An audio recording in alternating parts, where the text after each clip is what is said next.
Greetings, friends. Welcome to my YouTube page. So this is going to be an interesting video because I'm going to be talking about a different way to astral travel. And when I say different way, I mean the way different from climbing out of your body, watching your body go back in your body, climbing out of your body, and going up to visiting people you know, or going up to the stars, or whatever it may be.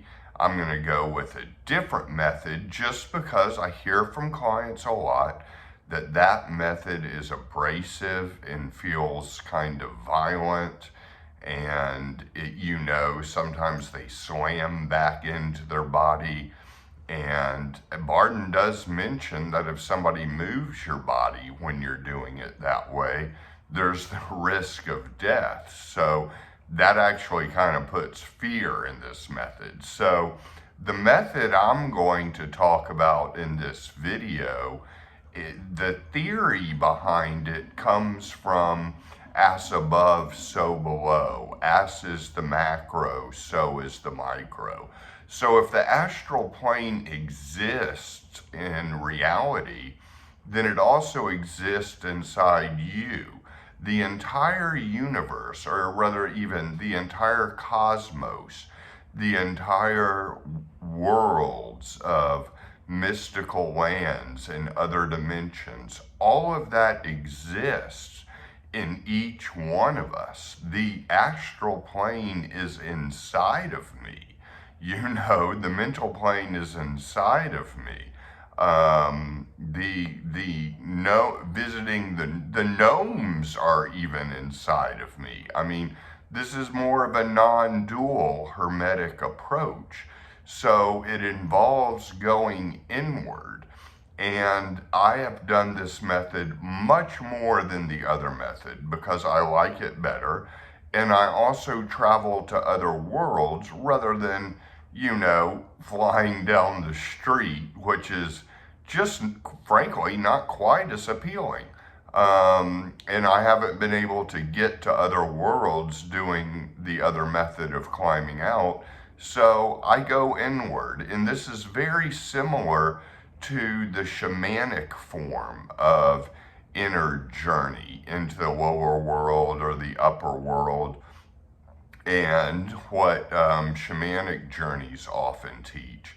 And it is also kind of what some spiritual schools might call soul travel. So there is a forgetting of the physical body, but there's not really a leaving the body, if that somehow makes sense. So to do this method, there are a lot of things you could do in preparation. One of them could be making your own bowl of water a week ahead of even trying this, and impregnating the water with the desire to astral travel, and impregnating it daily and letting it evaporate in the room.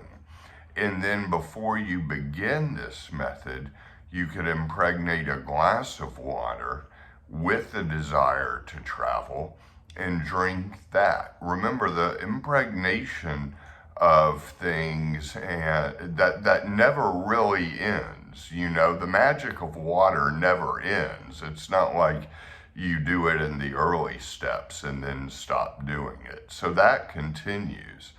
So that's what I would start off doing with the water. And then it's a matter of getting a lot of good charge. I mean, if you're early in the steps, you're probably not going to be able to pull this off because it requires a lot of elemental charge and elemental equilibrium in contact with the Akasha. And the charge feels like power and balance, and even gets the electromagnetic fluid going, hopefully, which you need in order to do this method. And also with the Akasha. resting it all in the Akasha, because all of the elements come from the Akasha, and impregnating the Akasha with the desire to travel and filling yourself with light, spending a good deal of time on the charging and balancing of the elements, the accumulation of them all. And I would hold them in here rather than dispersing them. I would hold them in, breathe them in, and hold them in, and then contact the Akasha, which can be done with prayer, which can become second nature the more you're doing it.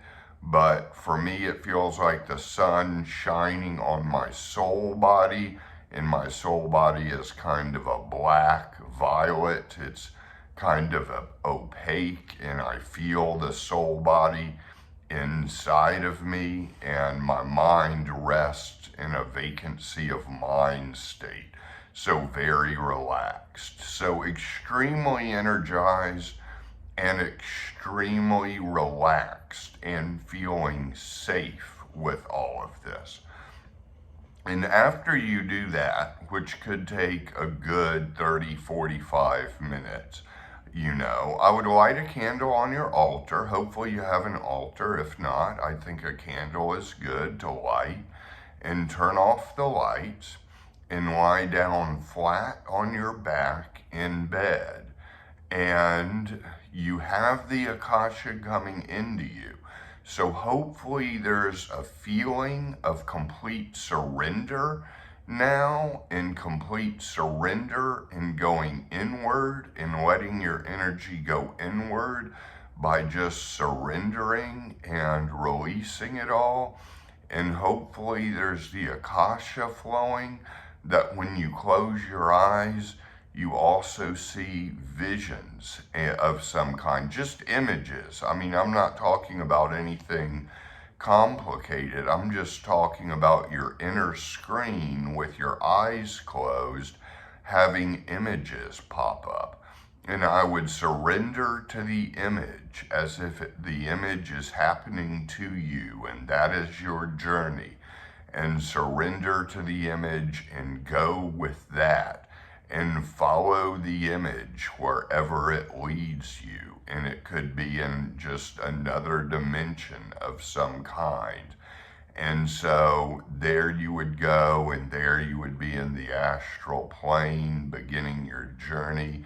You may talk to guides, you may talk to ancestors, you may talk to animals. It could be a whole variety of things. Remember, all of infinity is inside of you. And what can sometimes break this form of astral travel is, on one extreme, being too scared. On the other extreme, being so overwhelmed, enamored with the beauty of it. You could get so enamored with it, like, oh my gosh, this is really happening. Oh, this is so great. And you could lose the balance. So you could kind of basically go up to inflation or down to deflation and use it. So it's going to take some practice. I would say this is a method to use once you're in the later steps, really 8, 9, and 10, just because you need all the previous work to prepare for this.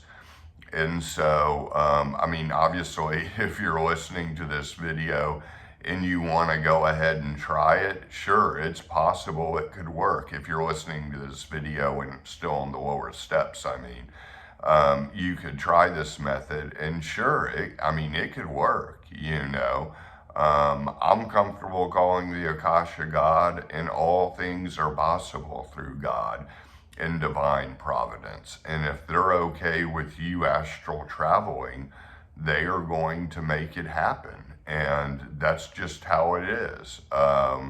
So lots of kind of cool possibilities to think of in this method. And I would say play with it, do it, see what happens. If you feel like you're not ready, I'd say that's good self-awareness and not be ready. But now you know that this method exists. And if you need extra help, you can always get coaching from me. Just email me at thegraveyardcowboy@gmail.com and I can help you with practices,